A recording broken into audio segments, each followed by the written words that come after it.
Yo les estaba llamando, pero no me veían y no veían tampoco la presentación. Entonces, aquí estoy compartiendo esto, me voy a regresar un poquito de nuevo. Ya saben, estos fallos técnicos, ahí estaba el chat, pero bueno. Aquí tenemos, ¿no?, el taller de introducción a la herbolaria con base en un modelo holístico. Les estaba comentando un poco las dinámicas del taller que se sintetizan en esta diapositiva, ¿vale? Entonces, ¿cuáles son los objetivos del taller? En resumen, vamos a tener 5 grandes objetivos, ¿no? Lo cual va a ser identificar plantas medicinales básicas que se utilicen en México y en España. Yo soy mexicano de origen, pero actualmente radico en España, entonces por ello que trabajaremos con plantas de ambos países, ¿no? Y apropiarse de las técnicas y métodos de elaboración adecuados para su transformación, intentando distinguir los mitos de las realidades en torno a estos, ¿no?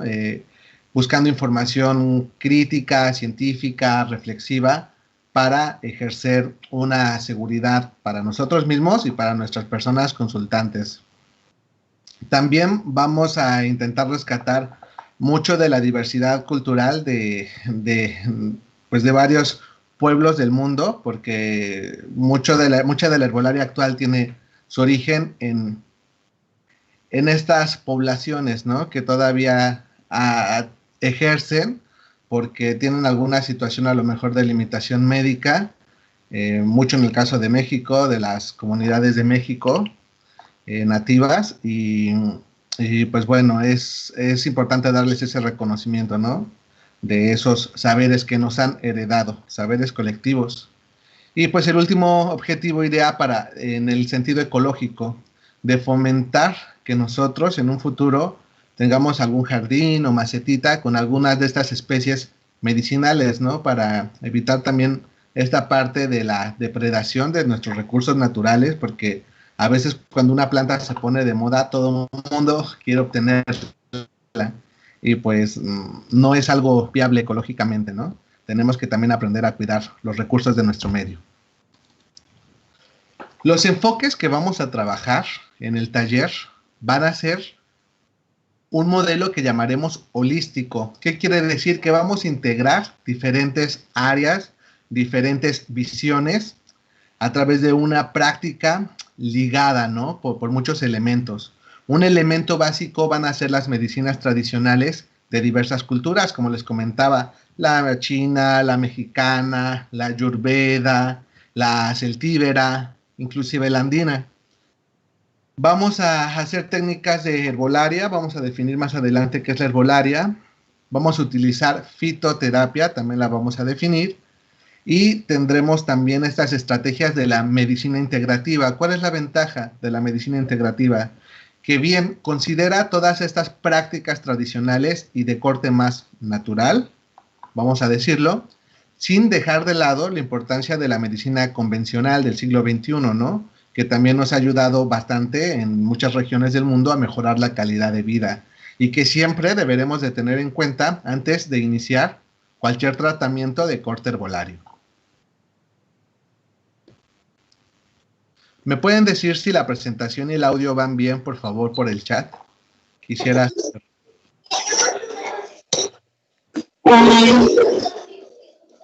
Hola, ahí escucho, por ahí escucho un audio. Hola. Solamente les pediré que cierren los micros, y si me quieren mandar cualquier mensaje, lo hagan mediante el chat, por favor. Pues bien, como les comentaba, el taller va a tener mucho peso, mucho del peso teórico del taller va a recaer en las medicinas tradicionales. Y la OMS nos define las medicinas tradicionales como la suma de estos conocimientos, técnicas y prácticas fundamentadas en las teorías, creencias, estas cosmovisiones y experiencias propias de diferentes culturas, ¿no? Y que se utiliza para mantener la salud, aquí muy importante, tanto física como mental. Sabemos que la relación de salud no simplemente es muchas veces la parte física tal cual, sino también hay que manejar la parte psicoafectiva, las emociones, la mentalidad, las áreas recreativas, etcétera, ¿no? ¿Qué aspectos en común comparten las diferentes medicinas tradicionales en el mundo? Como les había comentado, existen diversas, ¿no? Como la china, es una de las más conocidas, la mexicana, últimamente en años recientes la ayurveda se ha puesto bastante de moda, pero también hay medicinas tradicionales de las regiones celtíberas, de la región andina y pues en muchas zonas más, ¿no? Sin embargo, se ve que estas comparten ciertos elementos fundamentales como la alimentación. Si tenemos una nutrición adecuada, vamos a generar que nuestro organismo tenga ese equilibrio, ¿no? Y sea más fuerte ante cualquier situación adversa que pueda generarnos enfermedad.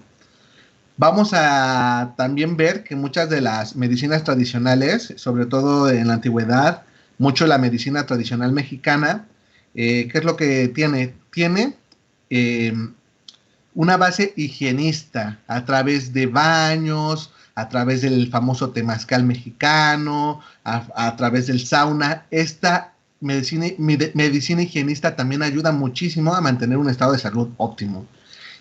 Pues bien, comparten el uso de los recursos naturales de su medio para ayudar a mantener este buen estado, ¿no? En los seres. Y también consideran mucho el estilo de vida, tanto las características propias de las y los individuos y lo que hacen en su día a día, las actividades que desempeñan y el ambiente tal cual en el que viven. No es lo mismo vivir en una gran ciudad a vivir en el campo, ¿no? Hay muchos factores que nos influyen en una u otra región.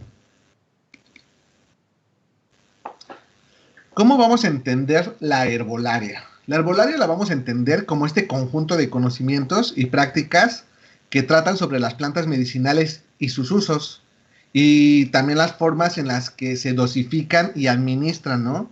Para una palabra súper importante en todo esto, prevenir o tratar tal cual padecimientos en los seres vivos. La medicina herbolaria es más preventiva, ¿vale? Que práctica, nos ayuda cuando ya existe cierta enfermedad, padecimiento, malestar. Sin embargo, lo más importante es prevenir, ¿no? No hay mejor cura que la prevención. Y es desde la base que trabajaremos todo el taller. Se dice que tiene una base empírica, vamos a ver por qué es una base empírica, y que el origen, pues bueno, el origen es muy antiguo, ¿no? Desde que el propio ser humano intenta sobrevivir y utiliza los medios o los recursos naturales vegetales de su entorno para ello. Entonces aquí vemos que bueno, diferentes personas, les decía que con esta gran diversidad cultural, utilizan todavía estos recursos vegetales y estas tradiciones, estos elementos se han heredado hasta nuestros días a través ya sea de la tradición oral, o sea, de boca en boca, o de documentos o producciones escritas, ¿no? Aquí en pantalla observamos muchos de estos manuales antiguos que ahora son imágenes que a mí en lo personal me gustan mucho, son muy bonitas de observar. El Tractatus de Herbis, lo vemos en mano izquierda, y Dioscórides, junto con Plinio, son considerados como los padres tanto de las ciencias botánicas como de esta parte de la medicina tradicional enfocada a la herbolaria, ¿vale? Entonces aquí tenemos como dos cosas o dos bases históricas que vemos que desde el origen de las primeras civilizaciones en la humanidad se utilizan estos recursos naturales, ¿no? También, si nos remontamos a cualquier otra cultura, encontraremos un vestigio del uso de esta clase de recursos. Si nos vamos a las regiones de Egipcio, de Mesopotamia y todas estas civilizaciones antiguas, antiquísimas, vamos a encontrar un papiro, que es el que ven a la izquierda, que se llama Papiro Ebers, ¿no? Que ya contenía las primeras informaciones de las plantas utilizadas con fines medicinales en ese entonces. En toda la región de Mesoamérica hay estelas, hay códices en piedra, hay códices en papel, ya cuando existe este periodo histórico llamado la conquista, en los cuales a mí me gustaría resaltar dos códices que son en especial especialmente importantes. Uno es el que se llamaba Códice Florentino, que ahora se le ha cambiado el nombre por la historia natural de la Nueva España, ¿no? Las cosas de, perdón, historia natural de las cosas de la Nueva España, antes conocido como Códice Florentino, que es este que vemos aquí abajo, de mano izquierda, ¿no? Inclusive ya decía tal cual, ¿no? De las hierbas medicinales. Y pues bueno, también tenemos el Códice de la Cruz Badiano, el cual también fue otra obra muy importante, que ya les platicaré más a fondo cuando lleguemos a ese tema. Ahora simplemente quédense con que muchas culturas tienen estos vestigios, ¿no? En el uso de las plantas medicinales. Aquí vemos, por ejemplo, otros manuscritos. Este de la izquierda, que ven que también es muy bonito, tiene unas ilustraciones botánicas fantásticas, es japonés, ¿vale? Hay también chinos. Cuando nosotros vemos estos caracteres antiguos, pues los asociamos, ¿no? Pero hay mucha diferencia entre la cultura japonesa, la china y la coreana. Y en ambas, en las tres, perdón, encontramos mucho vestigio del uso de las plantas medicinales. Estos documentos se los pasaré en un link, están disponibles en una biblioteca pública digital y los pueden descargar, ¿no? A mí me encantan las ilustraciones. De este no entiendo nada porque no hablo japonés, ni mucho menos japonés antiguo, me encantaría, pero por ahora no. Y pues bueno, que está en español, yo creo que hay algunas cosas que pueden leer, ¿no? Son legibles aún y que van a entender. Entonces están geniales estas obras. Y pues bueno, decíamos que la herbolaria tiene una base empírica. ¿Qué es esto del empirismo? El empirismo no es otra cosa que una observación detallada y cuidadosa, ¿no? De algo que estamos haciendo, de este ensayo y error. En la imagen superior derecha, nosotros vemos ahí a una persona de edades de los árboles de la humanidad, de épocas súper antiguas, que está consumiendo una raíz, ¿no? Se puede dar cuenta a través de estas prácticas y observando su propia reacción en el organismo que puede tener una propiedad ya sea alimenticia, una propiedad para curar cierto malestar, etcétera. Y esta es la base justo de la herbolaria, ¿no? Y aquí yo quiero destacar muchísimo el papel de la mujer. Muchas de las mujeres en diversas culturas estuvieron muy, muy, muy vinculadas a este reconocimiento y a esta identificación de los recursos naturales de su medio que pudiesen ayudar a fomentar la salud en sus familias, en sus aldeas, en sus tribus, ¿vale? Entonces es súper importante esa visión. Ya después empezaron a surgir algunas otras figuras, ¿no? Que más enfocadas a lo que ahora pues, podríamos llamar como médicos tradicionales, los chamanes, los nahuales, los druidas, los sacerdotes, sacerdotisas, los sabios en otras culturas, ¿no? Entonces aquí en esta ilustración pues justamente nos intenta dar a entender que la base de esta herbolaria es empírica, que aquí hay que rescatar mucho la figura femenina como una fuente importante de esta experimentación y reconocimiento, ¿no? De los recursos de su entorno. La herbolaria, con el paso del tiempo, va a evolucionar a una cosa que llamaremos fitoterapia, ¿no? ¿Quién la populariza? Un doctor francés llamado Henri Leclerc en el siglo XX. Aquí tiene una historia muy interesante la fitoterapia. A diferencia de algo llamado naturopatía, la cual incluye a la homeopatía, que bueno, la respeto, pero yo en lo personal no soy muy partidario de la homeopatía para tratar padecimientos importantes, sino más para cosas psicosomáticas, ¿no? Que podría ser útil en esos casos. Ya lo discutiremos en sesiones futuras. Pero bueno, la fitoterapia utiliza preparados galénicos. La medicina que utilizamos actualmente también tiene esta base galénica. ¿Qué es la base galénica? Que existen dosis controladas. Y en esto de las dosis controladas es muy importante que nosotros en el taller vayan consiguiendo una báscula, una balanza, báscula, como la conozcan, y que les pueda medir las cosas en gramo. A veces por internet están baratas, hay unas de 100, 120 pesos o de más o menos 7 euros en España, y que son muy útiles, ¿no? Porque muchas de nuestros insumos vegetales para preparar tinturas, infusiones u otras cosas que haremos más adelante, las tendremos que medir en gramos, ¿ok? Entonces, esto tiene que ver con los preparados galénicos, dosificar y tener una forma de administración estandarizada, ¿no? La cual tenga una base científica, teórica, para explicar los mecanismos de acción. Por ejemplo, si yo tengo fiebre, me van a dar algo que me baje la fiebre, ¿no? Pero que actúe químicamente con estas propiedades. Y vamos a explicar los mecanismos químicos, las sustancias que están implicadas y que propician esta bajada de fiebre, o que si tengo un dolor me ayuden a aliviarlo, etcétera, o que si estoy muy nervioso me ayuden a relajarme. Ya lo veremos a detalle. Recuerden que esta sesión es simplemente introductoria, vamos a ver las cosas a grandes rasgos. ¿Qué es lo que pasa con la fitoterapia? Tiene un declive, ¿no? En esa época, cuando se empieza a ejercer más la síntesis de los principios activos, que antes pues estaban las boticas, ¿no? Estaban los boticarios. Tú ibas y pedías que te prepararan cierto elemento, cierto remedio, ¿no? Y muchos eran con base en insumos vegetales.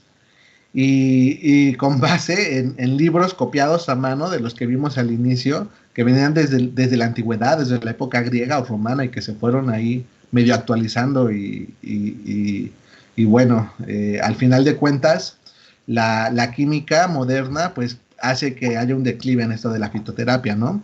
Después se retoma. ¿Por qué se retoma? Porque vuelve a haber un boom por el llamado efecto iatrogénico. El efecto iatrogénico lo vamos a definir como aquel efecto que es indeseable cuando nosotros tomamos algún medicamento, ¿no? Son estas consecuencias como secundarias, ¿no? De tomar una cosa para aliviar alguna enfermedad o padecimiento.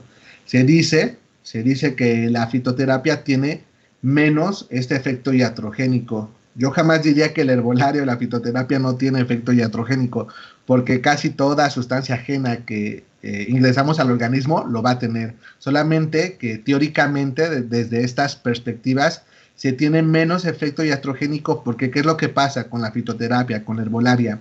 Los compuestos tienen más de un componente activo, y a veces esta simbiosis, esta sinergia entre todos esos elementos hacen que se amortigüe más esta sustancia dentro del cuerpo, lo cual puede propiciar menos de estos efectos indeseables. Es la teoría, ¿no? Las bases que ellos exponen de por qué la herbolaria o estos fitofármacos tienen menos efectos de ese estilo, ¿no?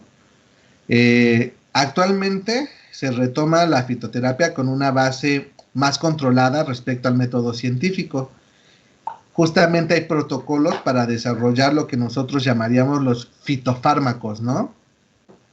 Aquí yo les pongo dos ejemplos muy rápidos de dos fitofármacos, uno que se utiliza mucho en América y otro que se utiliza pues mucho a nivel mundial. El de la izquierda es una planta que se llama sabal o palma enana americana, y es la base para sintetizar el componente activo de este fitofármaco que ven aquí, que se llama prostazán, ¿no? La planta, su nombre científico es Serenoa repens.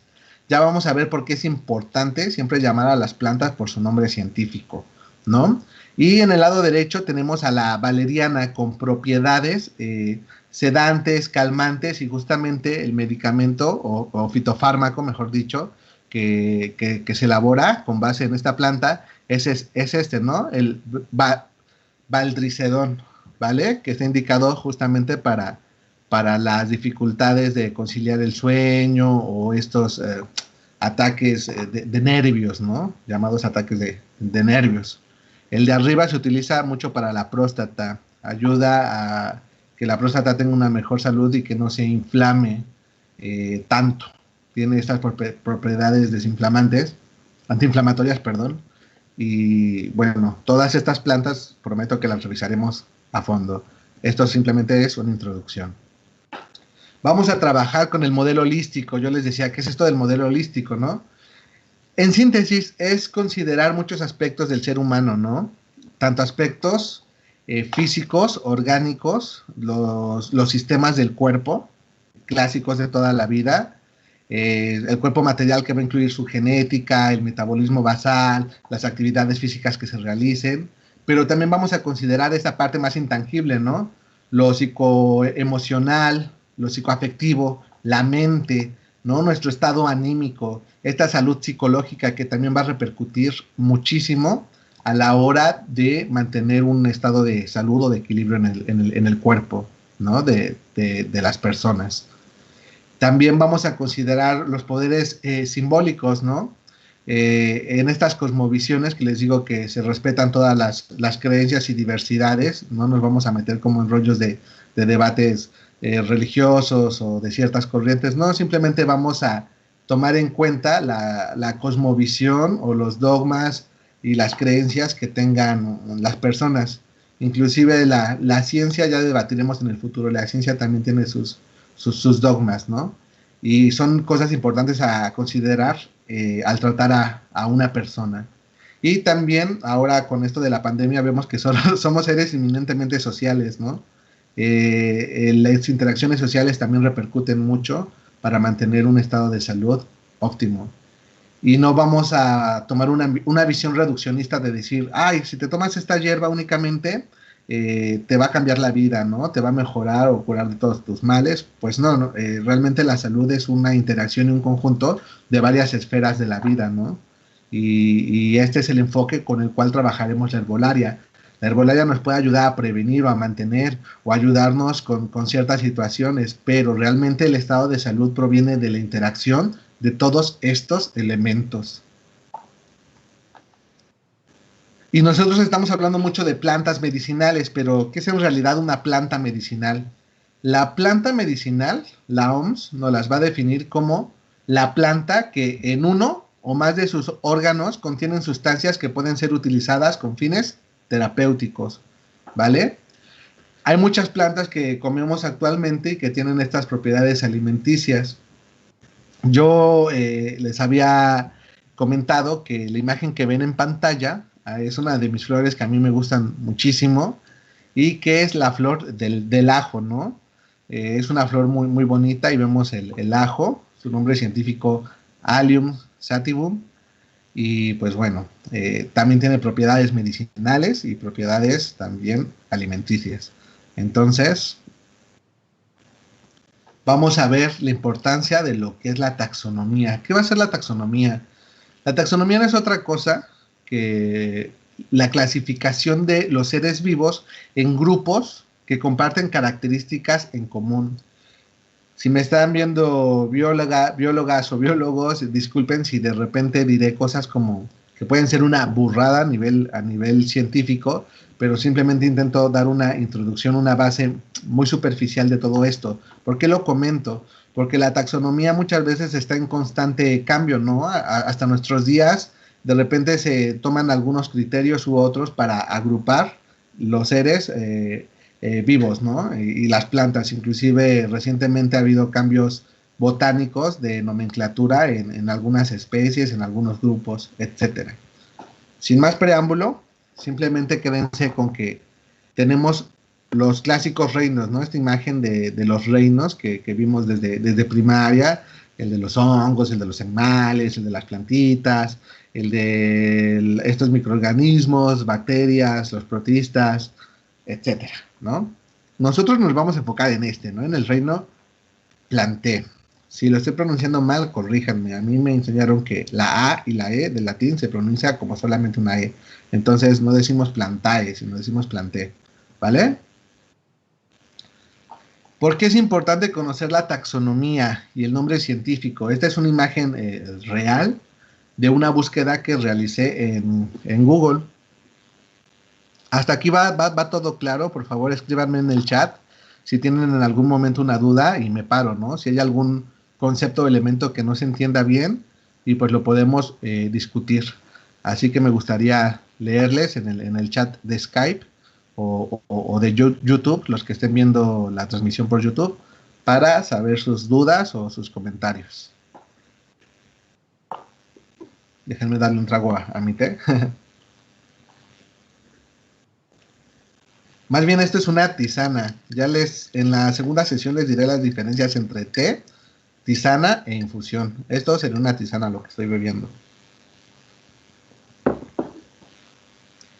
Bueno, les comentaba, yo realicé la búsqueda en Google de citronela. Esto fue un caso real, ¿no? Porque en un grupo que estoy de plantas medicinales, una persona publicó que las requería para tratar cierta situación y entonces le preguntó en el grupo qué planta es y pues todo el mundo posteaba la que asumía que era la citronela.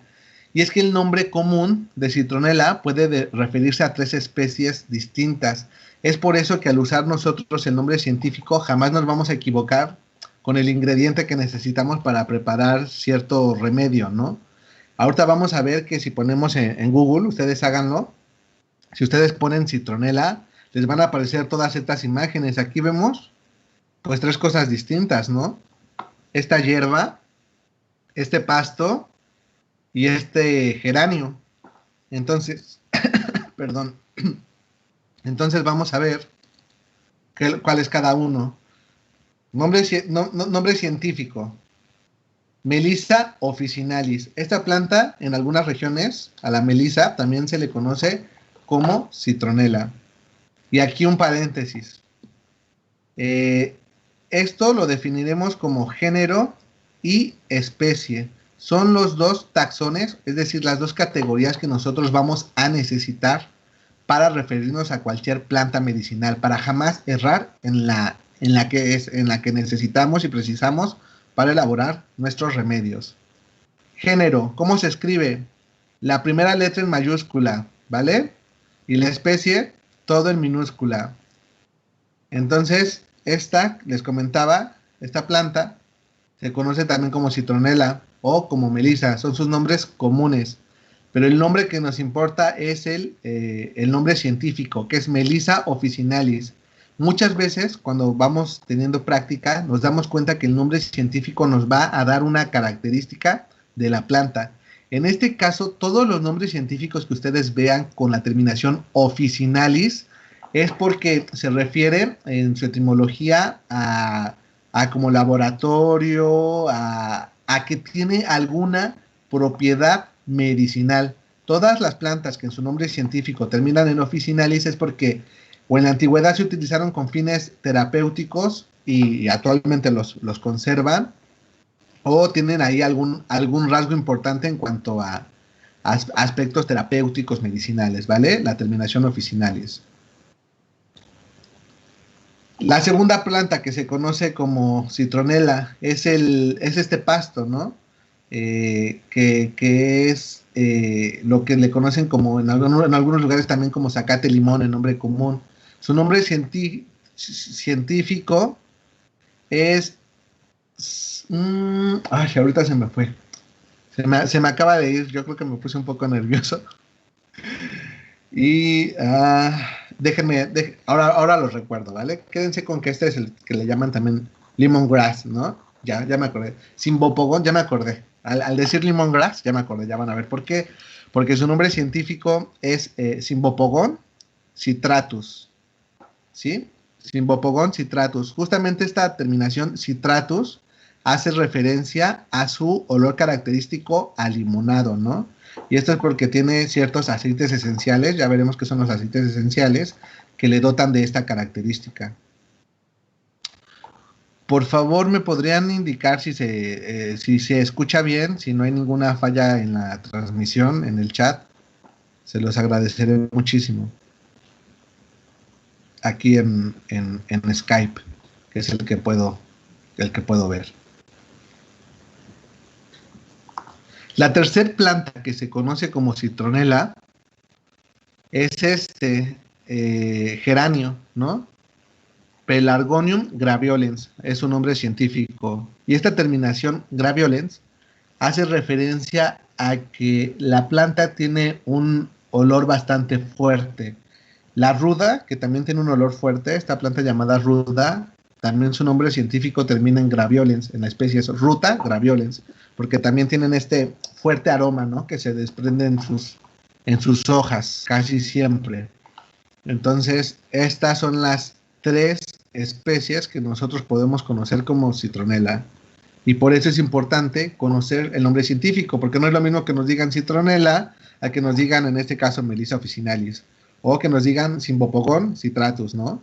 O nos pueden decir los dos, el nombre común y el nombre científico. Nos dicen citronela, ¿pero qué citronela? La citronela Pelargonium graveolens. Entonces así ya no vamos a cometer equivocaciones a la hora de seleccionar nuestros insumos vegetales para preparar los remedios necesarios. Perfecto. Aquí tenemos un pequeño cuadrito que nos dice más o menos características generales de las plantas. No me voy a detener mucho, solamente hay que quedarse con que existen diferentes tipos de clasificación y de reproducción en las plantas, ¿no? Vamos a ver que tienen un proceso muy importante que es la fotosíntesis, que es el transformar sustancias inorgánicas mediante la energía que aporta la luz a sustancias orgánicas como la glucosa, ¿no? Las inorgánicas serían el dióxido de carbono y el agua, y estas terminan en un acomodo molecular que genera glucosa. Glucosa, azúcares, energía, materia prima, ¿no? Para los ciclos biológicos que se necesitan. Y la gran clasificación que vamos a ver, esta es la gran clasificación científica. Vamos a ver más adelante en la segunda sesión las clasificaciones tradicionales. En las tradicionales se clasifican las plantas por sus propiedades, ¿no? Plantas de sabor dulce y las cosas que propician en el organismo, amargas e insípidas. Y también en otras cosmovisiones por elementos, por frías y calientes, por plantas yin y por plantas yang, etcétera. Esta clasificación que vamos a ver hoy es la clasificación a grandes rasgos, porque está muy reducida, de corte científico, y para entender un poco la historia evolutiva de las plantas, cómo es que surgen, cómo es que van cambiando y lo que van aportando, ¿no? Cada cambio evolutivo. Primero vamos a definir qué cosas son estas, ¿no? Estos organismos llamados plantas, ¿no? Ya les decía que pertenecen al reino planteno, que tiene estas características. Vamos a ser muy cuidadosos. Recuerden que no estamos siendo tan estrictos biológicamente, por eso estoy poniendo muchos paréntesis. Vamos a decir que son organismos pluricelulares y eucariontes, es decir, formados por muchas células y que sus células están bien definidas, ¿no? Tienen un núcleo bien definido y tienen los organelos u orgánulos, bien diferenciados, ¿no? En el caso de las plantas, existe una pared celular compuesta principalmente por 3 componentes: celulosa, hemicelulosa y pectina. La pectina les debe de sonar mucho a las personas que realizan mermeladas o alguna otra clase de alimentos. Es esta molécula que nos da la propiedad de que una cosa se vuelva así, justamente con más textura, ¿no? Con esta textura más gelatinosa, más turgente, como en el caso de las mermeladas. Sabemos que para hacer una mermelada casera utilizamos frutas o frutos que tengan una buena cantidad de pectina, ¿no? Y esta pectina muchas veces está presente en esto que vemos, que es la pared celular, ¿vale? Vamos a ver si son realmente inmóviles. No son realmente tan inmóviles como pensamos. Se realizan movimientos en las plantas que son diferentes al de los animales que observamos a simple vista. Estos movimientos los vamos a revisar, se llaman tropismos y nastias. Generalmente son autótrofos. ¿Qué es autótrofo? Que producen sus propios nutrientes para sobrevivir, pero hay una categoría especial de plantas que se las voy a mostrar, que son las plantas parásitas, ¿no? Aquí vemos una de las plantas parásitas más conocidas, que es la cúscuta. En medicina tradicional china se utiliza muchísimo esta cúscuta que vemos aquí a mano izquierda, que es la Cúscuta chinensis, justamente chinensis de que se utiliza mucho en China, ¿no? Entonces, esta planta tiene propiedades medicinales a pesar de ser parásita, y justamente nutrientes que ella no produce los obtiene parasitando a otras especies. Aquí vemos la ilustración, ¿no?, del arbolito, cómo está todo parasitado por esta cúscuta. Así que aunque sean parásitas, pueden tener algún fin o algún uso para nosotros en la medicina tradicional. También tenemos otra categoría que son las plantas llamadas carnívoras o insectívoras. Hay una fuerte discusión en torno al nombre más adecuado, porque algunos dicen que sería más adecuado decir solamente insectívoras y no decir carnívoras, que porque no se comen ahí un trozo de bistec, ¿no? Como para decir que son carnívoras, sino más bien son las que tienen como órganos especializados para capturar ciertos animales, en especial los insectos, para obtener de su cuerpo los nutrientes que ellas no pueden producir. Aquí vemos la clásica, ¿no?, la Venus atrapamoscas. Entonces, estas plantas se adaptaron a lo que tenían en su medio. Por lo regular, están en suelos o sustratos muy empobrecidos, que tienen bajos niveles de nitrógeno.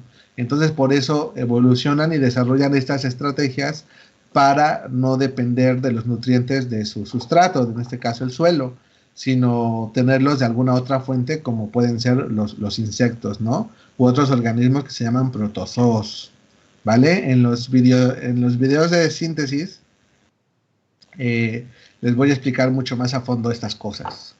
Aquí recuerden que la ventaja de la presentación en vivo es que me pueden detener con cualquier duda, ¿vale? Simplemente para recordar las diferentes, se me salió el acento puerto, se me salió un acento ahí medio raro. Bueno, las células, para recordar. Células vegetales, las vemos a la izquierda, ya les decía, pared celular, tienen estos organelos especiales llamados plastos. Dentro de los más conocidos tenemos a los cloroplastos, ¿no?, los famosos cloroplastos que sabemos que ayudan a la fotosíntesis, pero no son los únicos. También hay cromoplastos y leucoplastos, amiloplastos también. Estos otros plastos son encargados de la síntesis o el almacenamiento de sustancias útiles también para las células, que pueden ser grasas, que pueden ser pigmentos y otras más, ¿no? De hecho, esto de cromo viene como de cromático, ¿no?, de pigmentos. Y algunos también ayudan a la fotosíntesis. Estos, cuando los vemos en los cortes de microscopio, se ven muy, muy bonitos, los podemos distinguir, los diferentes tipos de plastos. La célula animal, pues bueno, tiene aquí sus características, no me voy a detener porque estamos centrados en estos, y simplemente mencionarles que las células procariotas, a diferencia de las eucariotas, no tienen aquí está el núcleo bien definido y aquí el núcleo no está bien definido, ¿no? En las células procariotas encontramos a todas las bacterias, ¿ok? Y yo les decía que las plantas en realidad no es que sean inmóviles, eso sí no se trasladan, ¿no?, como nosotros a pie o que sea evidente su movimiento, o que puedan salir corriendo o huir de un peligro, no de la manera que lo hacemos los animales. Ellas utilizan dos tipos de movimientos, los tropismos y las nastias. ¿Cuál es la diferencia? Los tropismos generan crecimiento, ¿vale?, en la planta, y las nastias no generan crecimiento y por lo regular son de duración más corta y se pueden observar a simple vista, ¿no? Dentro de los tropismos tenemos que diferentes estímulos los pueden desencadenar.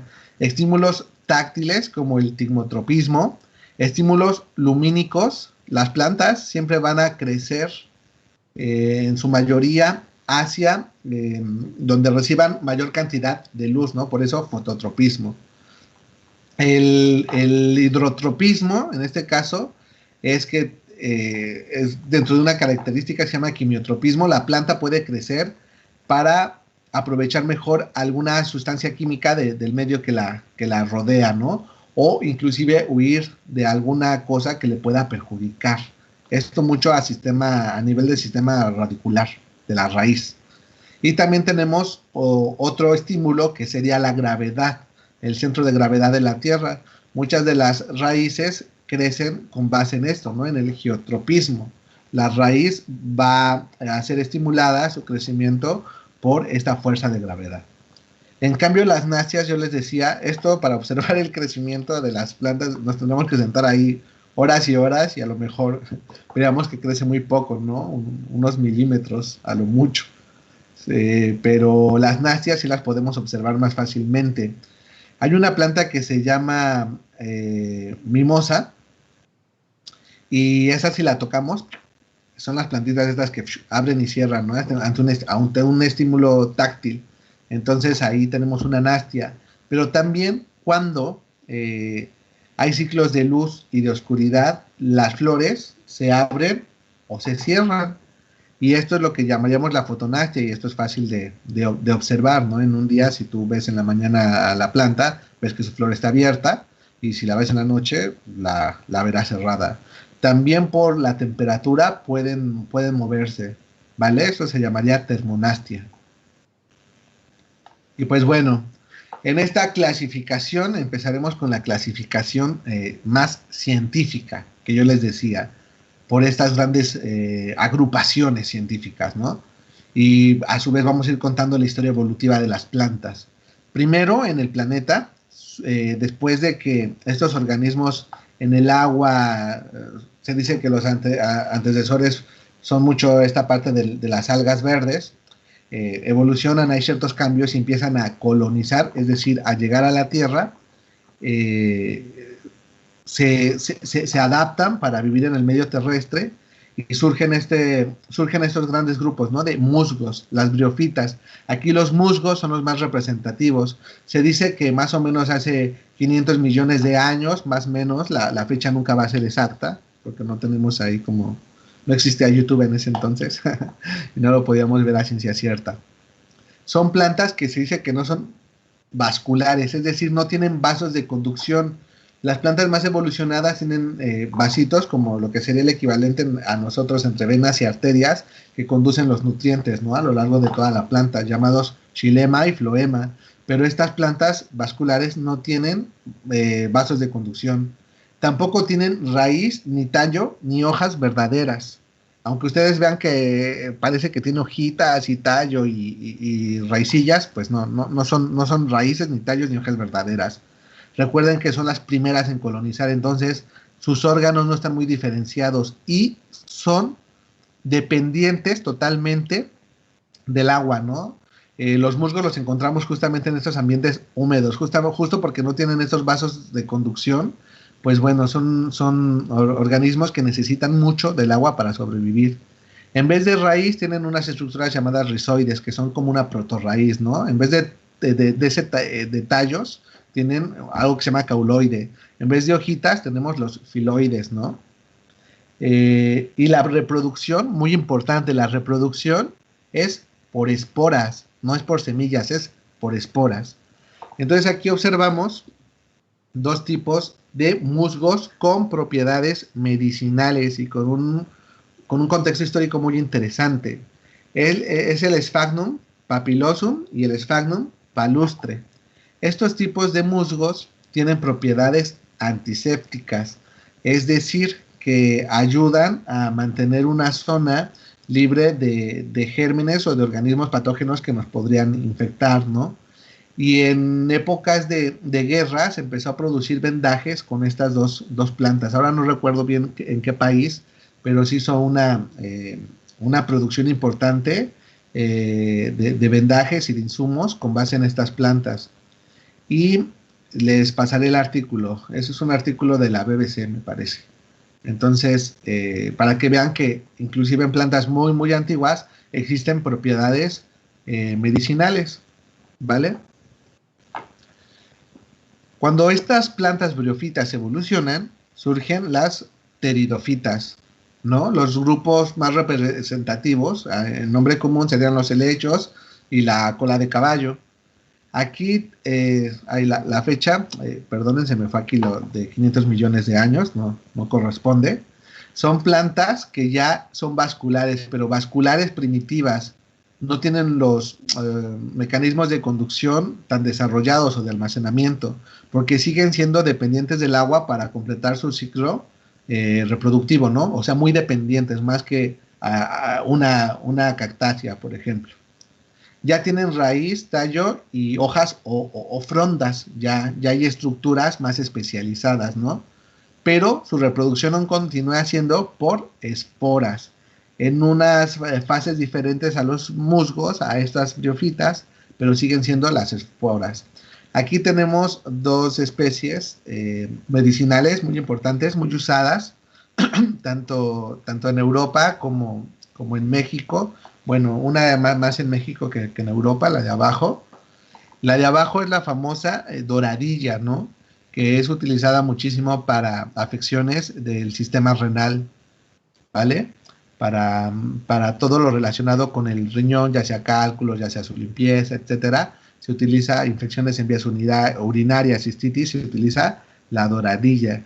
Y es esto, una pteridofita del grupo de las celaginelas. Ajá, su nombre científico lo dice, celaginela lepidófila.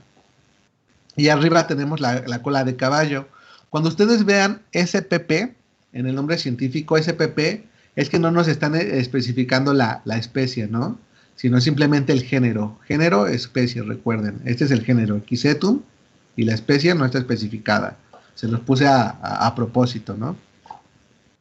Y pues bueno, también la cola de caballo es utilizada como diurético y para limpiar el riñón. También tiene otras propiedades que vamos a revisar a fondo en las siguientes sesiones. Eso simplemente es para ilustrar que en cada grupo hay ciertas propiedades medicinales. Aquí vemos que existe una gran diversidad en las plantas, ¿no? Actualmente existen alrededor de 350,000, poco más, poco menos, recuerden que estos números siempre se mueven, de especies distintas. Y en estas familias que estamos viendo, tan solo en los musgos, en las briofitas, hay 34,556 especies distintas. Entonces es una locura, ¿no? Y una locura más enorme es en las llamadas plantas angiospermas, que vamos a ver sus características ahora, con más de 304,419 especies. Recuerden, SPP, las especies, ¿no? Entonces, es un grupo enormemente diversificado. Todas las angiospermas todas las que vemos aquí son angiospermas, ¿no? Te van a tener sus flores y sus frutos. Y están muy diversificadas. 304,419. Imagínense tenerse que aprender. El 10% de esto ya sería muchísimo. Por fortuna o desgracia, no sé cuál sería de las dos, las plantas de uso habitual en la tierra son aproximadamente 7,000, ¿no? De las cuales, al menos, solamente me sé el dato de México exacto, al menos 3,000 plantas tienen propiedades medicinales o terapéuticas, ¿no? Y en Europa es fijo y seguro de fuentes científicas, de hecho un artículo que ya les pasaré, que 400 plantas son o fueron muy utilizadas para preparados boticarios en la antigüedad, y muchas de esas 400 plantas actualmente se utilizan para elaborar fitofármacos, ¿vale? Eso ya lo veremos con más detenimiento. Continuamos con nuestra evolución de las plantas.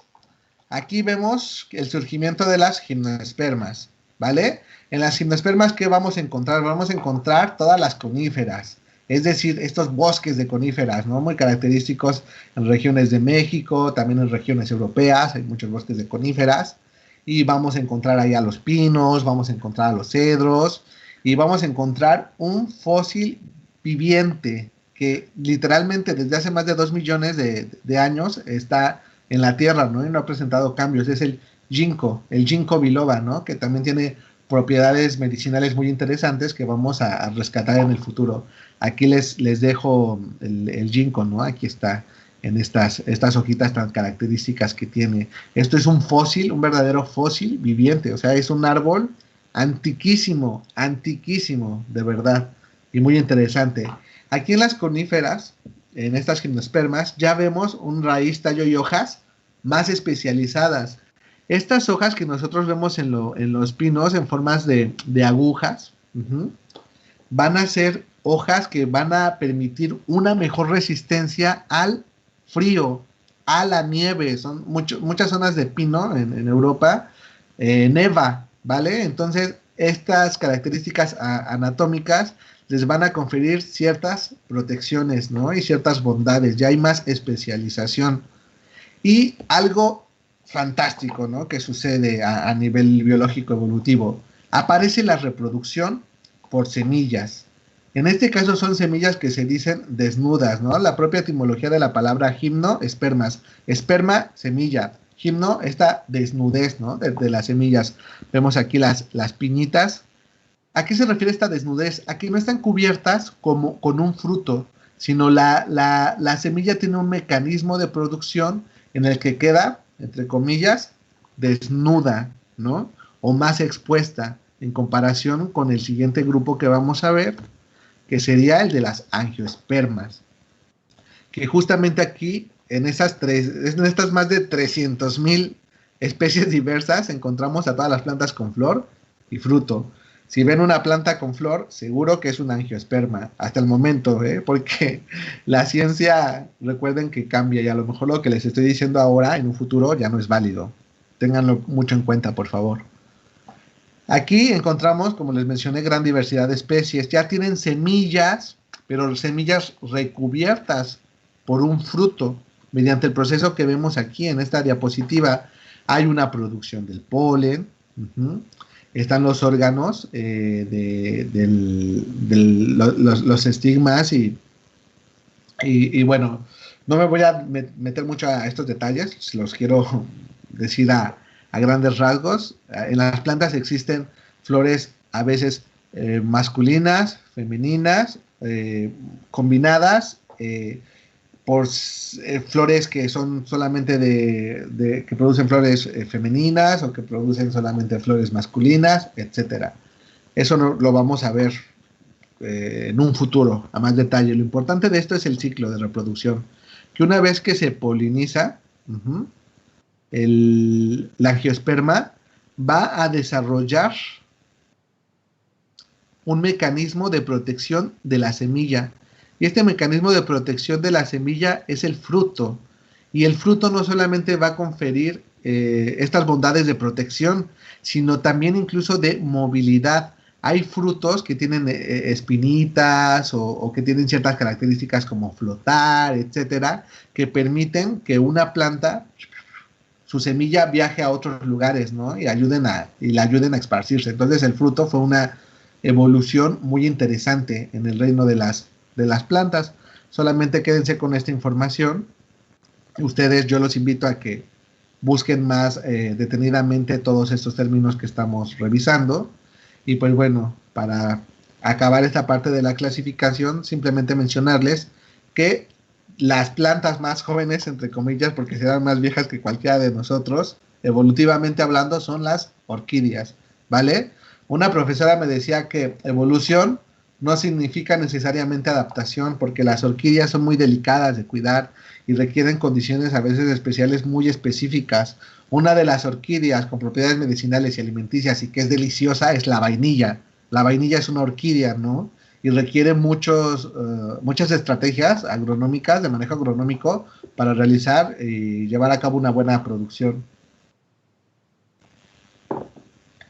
Entonces, por eso es que la vainilla natural es tan cara. Es muy difícil, muy difícil de producir. Y sería una planta muy evolucionada, pero evolución no significa necesariamente adaptación. Recuérdenlo, por favor. Y miren, de esas 300,000 especies distintas, aquí vemos solamente una pizca, ¿no?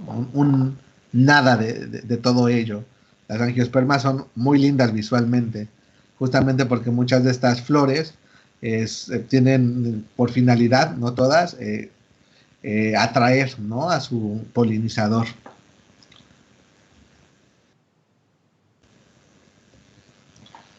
Entonces, ya entendiendo esta rápida historia evolutiva de las plantas, déjenme ver qué hora es, ya casi terminamos, falta muy poco. Vamos a entender qué partes conforman a la planta. La planta va a estar conformada, sus tres órganos o estructuras características son la raíz, el tallo y las hojas. Se van a sorprender con lo que les voy a decir. Las espinas, los pétalos y todo esto son hojas especializadas, siguen siendo hojas, pero son hojas especializadas, inclusive las espinas, ¿no? Son estrategias de adaptación al medio en el que viven las plantas. Entonces, por eso vamos a considerar estas tres estructuras básicas siempre en las plantas, a excepción de ¿cuáles? De las briofitas, ¿verdad? Recuerdan que no tenían ni hojas, ni tallos, ni raíz verdadero, sino tenían otros nombres, ¿vale? Pero eran estructuras, protoestructuras de esto. La parte que nos va a servir para la herbolaria es reconocer todas estas estructuras de manera adecuada, porque muchas veces la parte medicinal de la planta no es toda, no es entera, de raíz a tallo y la última hoja, no. A veces el concentrado, la sustancia activa, está más presente en las hojas, o en la raíz, o en el tallo, o en las flores, o en el fruto. Entonces es por eso que tenemos que distinguir estas 5 categorías, ¿vale? Con que nosotros tengamos en cuenta estas 5 categorías, vamos a poder leer una fórmula herbolaria. Por lo regular los libros de herbolaria vienen, se utilizan las hojas, se utiliza la raíz, se utiliza la parte aérea. ¿Cuál es la parte aérea de la planta? Pues muy fácil, nosotros vemos que esta planta está en su sustrato, en este caso es un suelo, ¿no? En este suelo, la parte que sobresale del suelo van a ser las partes aéreas de las plantas, lo que incluiría el tallo, estas hojas, estas flores y estos frutos, ¿vale? Con todo y sus semillitas.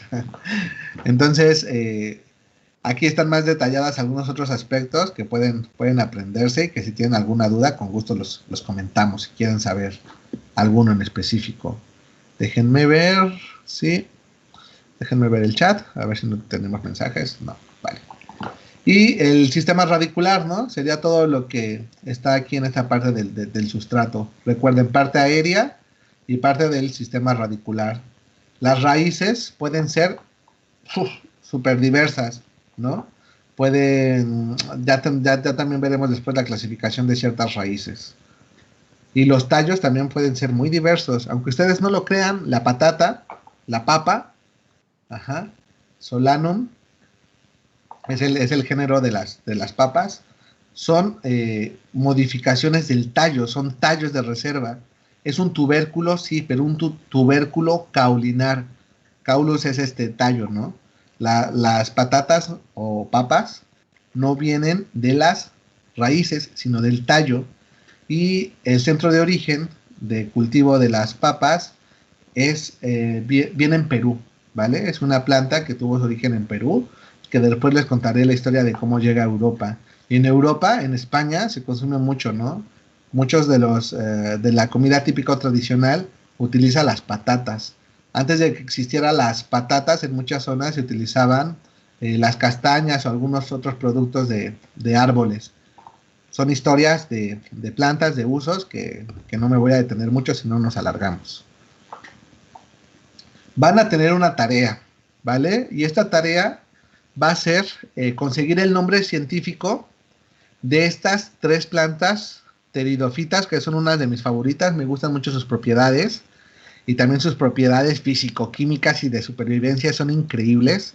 La doradilla, tanto mexicana como europea, aunque ustedes la vean así seca, como en esta imagen, si ustedes la rehidratan, puede volver a activar sus mecanismos de reverdecer, de supervivencia, ¿no? Vuelve a hidratarse y vuelve a vivir, se vuelve a poner verde y muy bonita.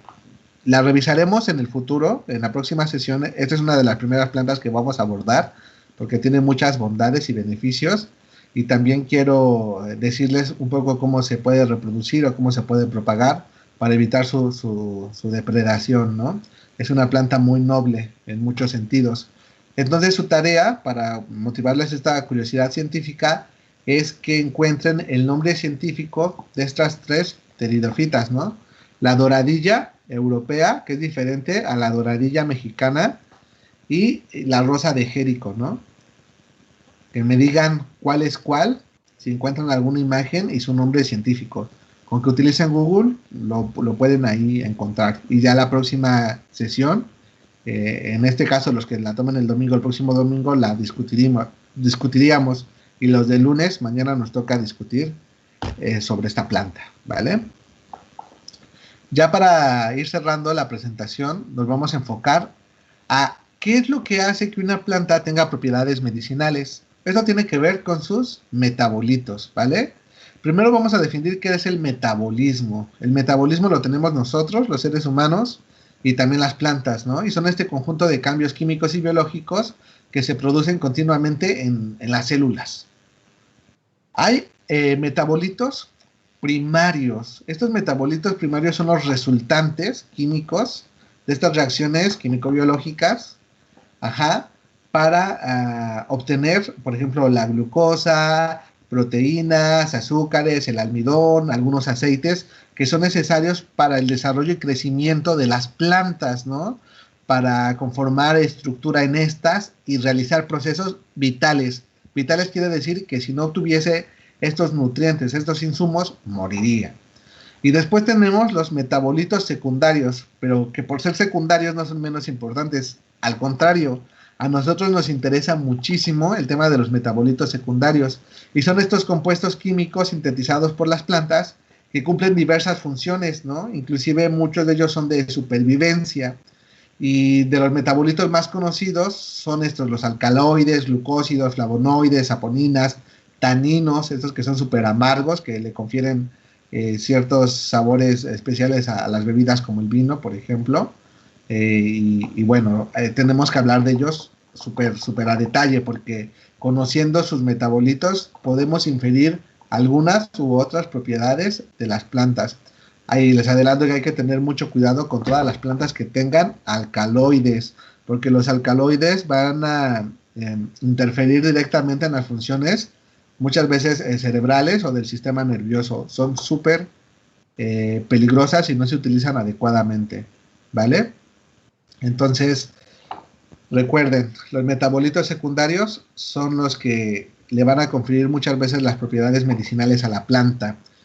E incluso en la forma de manejo agronómico tenemos que tener en cuenta ciertas situaciones. Si nosotros vamos a cultivar las plantas, a veces antes de cortarlas necesitamos estresarlas un poco, es decir, no regarlas, por ejemplo, 3 días para que produzcan más de estos metabolitos secundarios, porque recuerden que muchos de estos son para su supervivencia. También van a influir otras variables ambientales, y esto lo vamos a ver en un concepto que se llama fenología de las plantas. Fenología de las plantas. La fenología la vamos a describir como este conjunto de cambios en el desarrollo de una planta, ¿no? Sus necesidades cuando pasa de semilla a plántula, de plántula ya una planta más desarrollada, en su fase adulta antes del corte, etcétera. Iremos viendo. Y ya nos faltan 3 diapositivas nada más. Importantísimo, los mitos, ¿no? Hay muchos mitos en torno al uso de las plantas medicinales o de la herbolaria. Primero, que son seguras por ser naturales. No son seguras por ser naturales. Una cosa es que sean naturales y otra cosa es que nos brinden como una seguridad, que no pase nada. No importa que sean naturales, tienen una repercusión en el organismo y no siempre puede ser una repercusión buena, porque podemos ser, sin saberlos, alérgicos a una planta, o una planta también nos puede producir malestares en el organismo. Hay que tener mucha conciencia al momento de utilizar las plantas, sobre todo si no las conocemos. Hay que procurar disminuir estas prácticas que nos regalan una planta sin siquiera saber su nombre, su procedencia, y podemos exponernos fuertemente, ¿no?, a situaciones adversas con este tipo de prácticas. Entonces, no hay que asumir que porque una cosa sea natural va a ser segura. No, todo lo que vamos a ingerir puede tener cierto riesgo en el organismo. Se dice a veces que, pues usted hazte un té de esta planta y ahí más o menos le calculas las cosas a ojo. No, siempre, al menos las primeras veces, vamos a medir las cosas y los insumos en gramos. Ya con la práctica, quizás vas desarrollando cierta percepción que ayude a a establecer las proporciones adecuadas, pero en un inicio, para darnos idea de cuántos son 2 gramos, 4 gramos, 6 gramos, que son más o menos las dosis utilizadas para preparar una tisana, nos vamos a dar cuenta, ¿no? de la cantidad que es, y por lo tanto lo prepararemos de manera adecuada. Hay veces que no podemos pasar ciertos porcentajes porque nos ponemos en peligro, inclusive entre la planta más inofensiva, por ejemplo una manzanilla. Si nos excedemos de manzanilla en una tisana, lo que vamos a provocar es náuseas, vómito y malestar en vez de curar, ¿no? Hay mucho peligro en torno a la desinformación. No se vayan a creer esto de las curas milagro de, ay, esta planta sirve para adelgazar y haces este tratamiento, y si te lo tomas no necesitas cambiar ni hacer ejercicio, ni tus hábitos alimenticios, ni nada, y solo con esta toma seguro que bajas de peso. Nos podemos exponer. Hay plantas este es un caso muy conocido de cercano, que me platicó un amigo en su tiempo, que una mujer acabó en el hospital y acabó muy mal, porque le dieron una cura con una planta que se llama, le dieron un método de elaboración de una gelatina de una planta que en México se utiliza mucho. Su nombre científico es Hibiscus abdarifa, que es la jamaica, y que se hacía en una concentración muy fuerte en gelatina. Entonces decían que servía para bajar de peso sin necesidad de que tú hicieras ejercicio o ninguna actividad física o no cambiaras tus hábitos alimenticios. Y efectivamente la mujer bajó de peso, pero bajó de peso ¿por qué? Porque la planta era muy diurética, es decir, que producía mucho la expulsión de los líquidos a través del riñón, ¿no? Te hacía orinar mucho. Entonces la mujer bajó, pero bajó en agua. Tuvo una deshidratación muy fuerte y muy peligrosa. Entonces hasta la planta más inofensiva, entre comillas, puede ser mortal si la empleamos con desinformación y de manera inadecuada. Siempre hay que revisar y pensar en todo lo que nos recomiendan, ¿no? Y verificar que sea algo seguro para nosotros o para alguien más. Se dice que también no hay investigación científica por intereses económicos. Es un mito, ¿no? Es una verdad a medias. Sí que no hay tanta investigación como sería la deseable, pero sí existe investigación, ¿no? Y esto de los intereses económicos, pues sí, obviamente no compensa, piénsenlo así, tener que plantar muchas hectáreas con una planta si yo puedo producir en un laboratorio cierta sustancia y abaratar costos. Entonces, eso sí que es verdad, ¿no? Pero de eso a que no haya ninguna investigación científica, claro que las hay. Hay mucho trabajo de fondo, y también inclusive llega a haber como esa especie de protocolos médicos para sacar los fitofármacos que les mostré. Así que sí que hay investigación científica en torno a las plantas medicinales, ¿vale? Y de hecho les compartiré este enlace. Aquí vemos una tabla de ciertas interacciones, ¿no? de fármacos de la medicina convencional con plantas medicinales. Entonces, debemos de tener en cuenta, yo les decía, que desde el enfoque de la medicina integrativa se tienen en cuenta los tratamientos médicos convencionales, porque muchas veces las plantas pueden interferir en sus mecanismos de acción, sobre todo en los que son coagulantes o anticoagulantes, ¿no? La warfarina es uno de los más conocidos. También en los medicamentos inmunosupresores o inmunoestimulantes, como los utilizados en el VIH, o también los utilizados para la quimioterapia. Esta base de datos se actualiza constantemente y está elaborada por dos organismos que tienen prestigio en torno al tema. Uno es la EMA y otro es la SCOP.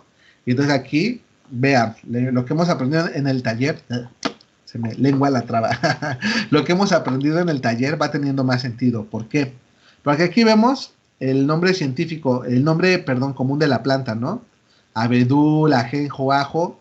Vemos su nombre científico, como la especie Allium sativum, Artemisa, Leonorus cardiaca, etc. Aquí vemos lo que dice de droga, es la parte del órgano donde se concentra la mayor cantidad de la sustancia activa, donde se concentra directamente la sustancia activa. En este caso, la hoja, la raíz. La sumidad florida se refiere a las flores, ¿no? Este es el caso, por ejemplo, de la árnica, árnica montana y Heterotheca inuloides. Tiene una toxicidad alta, ¿eh? Ojo con ingerir la árnica. Muchísimo cuidado. Ya veremos la forma de prepararla para que sea segura, si la tenemos que ingerir oralmente, ¿vale? Pero yo se las recomiendo más para cosas externas, ya lo veremos. La parte aérea, recuerden que la parte aérea era todo esto de tallo, raíz, hojas y flores, ¿vale? El bulbo también en la laminita me parece que aparecía. El bulbo es como en la cebolla o en el ajo, es un tallo modificado que se utiliza para que la planta tenga eh, recursos que necesita de reserva, ¿vale? Entonces estos son los bulbos. Y los bulbos muchas veces también pueden utilizarse para, se llama propagar la planta, o sea, para reproducirla. Entonces, miren, algo tan común como el ajo, ahora que también hay muchas pastillas de ajo y todo eso, deben de tenerlo súper en cuenta si están tomando anticoagulantes, porque puede prolongar la vida del tiempo de sangrado. Entonces, imagínense, por algo, un accidente, se cortan mucho, pues van a tardar mucho tiempo en cicatrizar, ¿no? Si están tomando alguno de estos anticoagulantes, o también si están tomando estos medicamentos, Saquinavir y Ritonavir. Entonces les mandaré el link de este documento para que si ustedes van a emplear alguna planta, primero lo chequen aquí y vean si no tiene alguna interacción con un medicamento, porque nosotros o las personas que nos consultan podrían estar en una situación de riesgo, ¿no? Así que recuerden, no por ser naturales las plantas van a ser totalmente seguras y no por ser naturales van a tener nulidad en interacciones farmacodinámicas. En este caso, como vemos, muchas interfieren con ciertos medicamentos que estamos tomando. Las plantas que son consideradas mucilaginosas y laxantes, que vamos a ver en la próxima sesión, es la clasificación, también las debemos de tener en cuenta cuando estamos tomando algún tratamiento, porque van a inhibir bastante el efecto de aquella pastilla o aquella medicina que estemos tomando. Y pues bueno, recuerden que siempre vamos a tener uso del sentido común y sobre todo en estas de las plantas para adelgazar, ¿no? Las plantas para adelgazar, inclusive el té verde, un exceso de teína, ajá, nos puede poner muy alterados. De hecho, yo soy muy susceptible a la teína. A mí el té verde me altera mucho, me altera incluso más que el café. Esto varía de organismo a organismo. Y en México hubo varias intoxicaciones por esta planta que se llama, como, con nombre común, codo de fraile, hueso de fraile, y su nombre científico es Tebecia peruviana, ¿vale? Entonces esta puede causar intoxicación. Es una planta altamente, pero altamente tóxica. Sí, tiene propiedades medicinales, pero no las vamos a utilizar nunca directo en té o perdón, en tisana o en un preparado comestible, porque nos podemos morir literalmente, ¿vale? Plantas tan tóxicas a veces se pueden utilizar en una técnica que se llama microdosis, que vamos a abordar en las partes prácticas del taller. Ténganlo en cuenta, por favor. Y pues bueno, ¿qué vamos a ver en las clases prácticas? Vamos a aprender a preparar ungüentos y pomadas.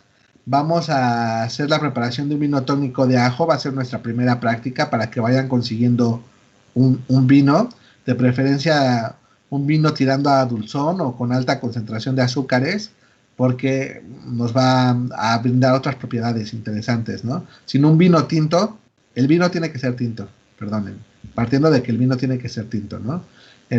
Vayan consiguiendo un vino tinto y vayan consiguiendo una cabeza de ajo para dentro de 2 semanas más o menos vamos a iniciar la primera práctica, ¿no?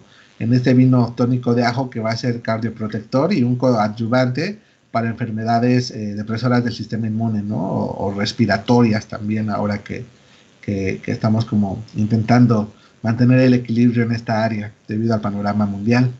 Vamos a también aprender a elaborar caramelos medicinales, las tinturas, que de las tinturas después podemos hacer algo que se llama microdosis. Vamos a aprender cómo se hace un aceite para masaje, los oleatos u oleados, jabones y también jarabes, ¿vale? Entonces, esto sería, pues sería todo todo por hoy. No sé si tengan alguna duda, alguna sugerencia, comentario, podemos discutirlo. Esta presentación se las voy a enviar. Déjenme su correo, por favor, los correos que no tengan, escríbanme al correo que les di al inicio. Recuerden, jairlion13@gmail.com. Déjenme ponerles mi correo. Esta primera sesión es un poco pesada porque es mucho la teoría, pero son las bases. Si no conocemos estas bases, no vamos a poder ejercer una práctica arbolaria adecuada, ¿vale? Espero que les haya gustado, que no haya sido tan pesado. Y pues bueno, cualquier duda o sugerencia ya me la harán llegar. Ya casi llego a mi correo.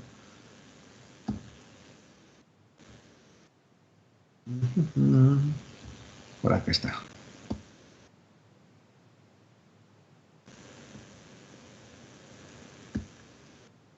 Aquí está, ¿vale? jairlion13@gmail.com. Ahí pueden escribir. Aquí tenemos justamente una caricatura, una ilustración de la Ruta graviolens, una de mis plantas favoritas. Ya veremos por qué. Y una de las plantas que me dejó en su tiempo una cicatriz, ya también les contaré cuando estuve estudiando. Eh,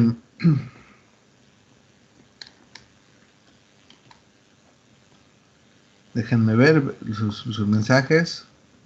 Gracias a ustedes por asistir. Y pues bueno, nos estaremos viendo muy pronto, ¿vale?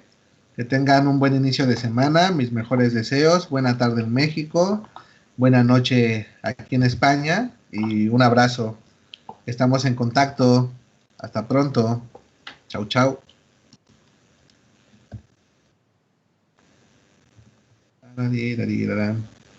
Que me hago un caos como estoy con las dos.